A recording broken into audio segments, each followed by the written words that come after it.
Alright, I'm working on putting in 4 compressors.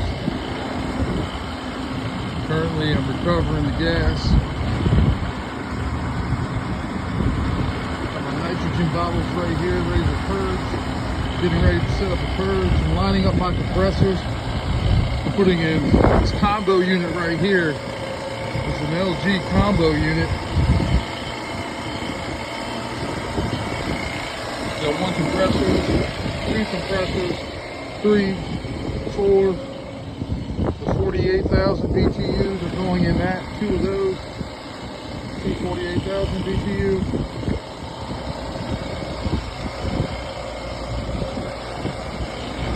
Cabinet pulled out for easy access. Getting ready to disconnect my crankcase heater. Pull them out. Almost ready to go. I want to pull a little bit more vacuum than that.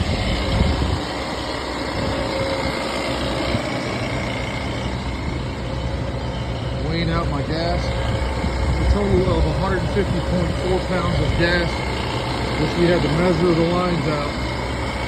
Figure that out. I'm getting ready to take these compressors out, put them in, get this thing on vacuum.